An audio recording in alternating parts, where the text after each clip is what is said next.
Hey guys, and welcome back for another tutorial. Today I'm going to be showing you how to make these surgical masks. These are so great for when you have a cold, or if you're doing some sort of renovations, or you need something to prevent large dust particles to get through. Now, I did have a request to make one of these, and I have had a lot of these pop up on my subscription feed on YouTube. And I just want to put a little disclaimer that this will not prevent you from getting a cold or some sort of virus that's in the air. Even the ones that you buy at the store, the particles from viruses are too tiny. They will get through this. So this is technically meant to prevent, if you have a cold, when you're coughing or sneezing, things like that, large particles coming out of you and then landing on things around you. So just keep that in mind, that even though I know these are sold out everywhere, they will not prevent you from getting sick. It will just help when you are sick. And of course, I mean, it would protect you from larger particles, but those little particles, those virus particles, they will go through this. This is a 3-ply mask, so it does have 3 layers of cotton fabric.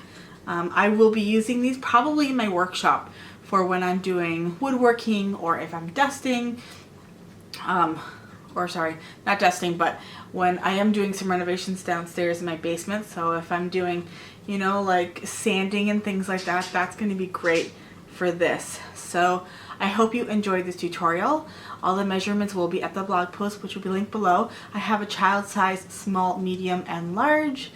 This is the medium adult, so it fits me beautifully. I'm going to show you how it goes on. So you're just going to put it over your ear, over your other ear, and then you're going to stretch it down and then pull it over your nose so it will stretch out.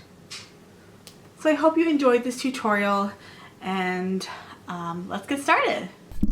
Okay, so I'm just going to give you a closer look. This is the child size, so it's super small. It fits beautifully on my 5 and 8-year-old. So cute. My daughter absolutely loves it, and she wants to play doctor with it. So that's another idea for these masks.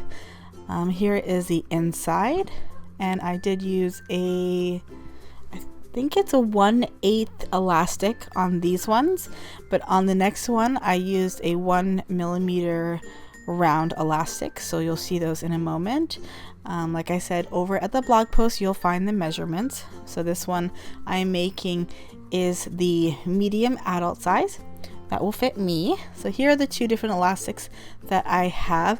I actually prefer the round elastics, so if you have that, or if you can grab that one is a lot more comfortable around the ears. So you're going to have 2 pieces of cotton fabric, and one larger than the other. This one you're going to fold in half lengthways, and we're going to place that on the smaller rectangle. Now, because the smaller rectangle doesn't have a right or wrong side, we're just going to pretend that it does. If you want a better look, there is photographs of another mask that I made over at the blog post, so you can see that. But right now, the right side of my smaller rectangle is facing up, and then I have the folded piece on top. I am centering it, so just make sure that both sides measure about the same. And we're going to do a 1/4 inch seam allowance on the top and bottom. And that's just going to secure this folded piece on top. Now, the reason why we fold it in half was just to add another layer of protection from the particles in the air. So I'm just going to go ahead and finish sewing the top and the bottom of the piece, and then we are going to have the iron heating up next to us, because there's going to be a fair bit of ironing in this project. So here it is, and we're just going to flip it right sides out, so that smaller rectangle would be right sides out at this point, and then those little raw edges will be all hidden inside. So we're just going to fold it or press it down, and we will take our iron and then press that, and those little edges there where it's folded down, try to make sure that those are nice and folded evenly as well. So now we're going to start to create the accordion folds that will be on the mask to make it expand over your nose and your chin. And I I did this for a while just to try to make it as easy for you to see as possible, because it can be a little bit confusing. But I am making 1/2 inch accordion folds, and this is starting from the top. So if you do have a directional fabric, then make sure that this is the top of your print. And like I said, I'm just showing you here that it is a 1/2 inch folded in, and I'm going to press it. Now you want to press it nice and good because it does have 3 layers. You want to make sure that it is creasing nicely. It does get pretty hot, so if you have a clapper on hand, which is just a big chunk of wood that you can place on top after you take off the iron, that is definitely a good idea, because it does those 3 layers of fabric really hold the heat, and so when you're trying to like kind of push it down, it's like, it hurts. Burns your fingers. So you just want to kind of like try to cool it down a little bit just so that you can keep going. And then we'll do one more last fold right here. So you just want to make sure that those 3 folds there, those all measure a 1/2 inch on the outside, and a 1/2 inch is folded on the inside. And we're giving it an extra good long press right here. So from here, we're going to do a little bit of sewing. We're going to top stitch the top of it right across, and then we are going to do a little top stitch along each of the folds, about 1 inch and 1.5 inches in, and that's just going to make that, or make sure that the mask stays folded. Might not be necessary once it's all assembled, but for now it makes the process a lot easier. So I'm just going to take some chalk. I'm just going to mark 1 inch in, and then I'll know where to sew up to when I put it in the machine. And then I'm going to bump my machine up to a 3 stitch length, doing the top stitch right across the top. And then I will go down to each individual fold and do a top stitch from that line. And you want to make sure that you're doing it from this side, because if you do it on the other side, it will not line up properly on the front and you won't have a nice product in the end. So make sure this is the front of your mask. And you'll know because the back of your mask has a different fabric on it.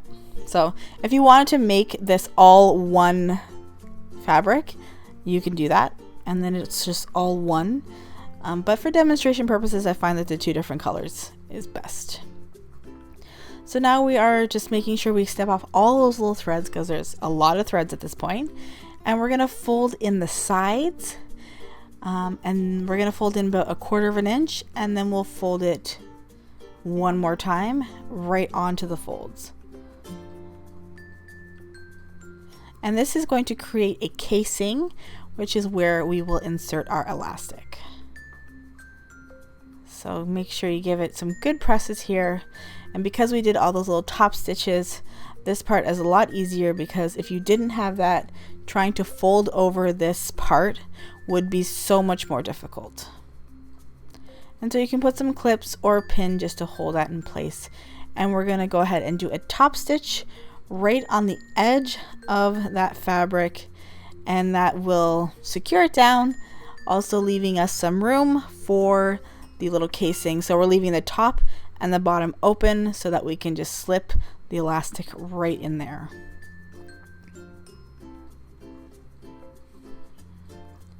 And we're going to do that to both sides. And I'm just going to use my little stiletto here just to help out, make sure that my little casing is nice and even. And then we're just going to go to the other side. There's a lot of threads on this little project here, so got to keep up with snipping all those off. Okay, so now we're going to install our elastic. So I did cut some of my elastic. There are a few measurements, so you can reference the blog for your size. and I'm going to use this little handy dandy tool, which I also linked at the blog. I love this thing. So it's nice and long, so you can insert it into longer things. You're gonna put it through, it has like a little eye hole, put it through the casing. There might be a little bit of resistance just because there is those folds in there. So you just gotta have a little bit of patience, but it will go through. And then I can just slip my elastic. Don't mind my hands. I gave the cat a bath. She didn't like that. Oh my goodness. She always does this to me. If you ever see scratches on my hands, just remember I have a very, well, she's a stressed out kitty right now because we have a new puppy. So, and she had to have a bath and she didn't like it. But she's a huge Maine Coon, so you gotta like, she's just gets a little messy, you know. So you gotta shave her bum and, anyways. So now I'm just going to do the other side, and I did put a knot in the end of the elastic. And then I'll show you after. I usually tuck in those ends inside the casing just so you don't have to see the ugly knot. So you can just pull it and then just put it right into that casing. It looks so good though. I love it. Like, I'm gonna use it for sure. I want to make more because I'll probably lose them also. So I hope you enjoy this tutorial. And of course, if you're not already, follow me over at Instagram and Facebook. All those links are down below. And I would love it if you could share this over on Pinterest and, you know, go over to the blog and click the share button. All that helps support my channel, get my videos out there. And of course, thank you to you guys. I just hit 50,000 subscribers. I'm so excited and I can't believe I have come this far. So thank you so much for watching, and I'll see you guys in my next video. Bye guys.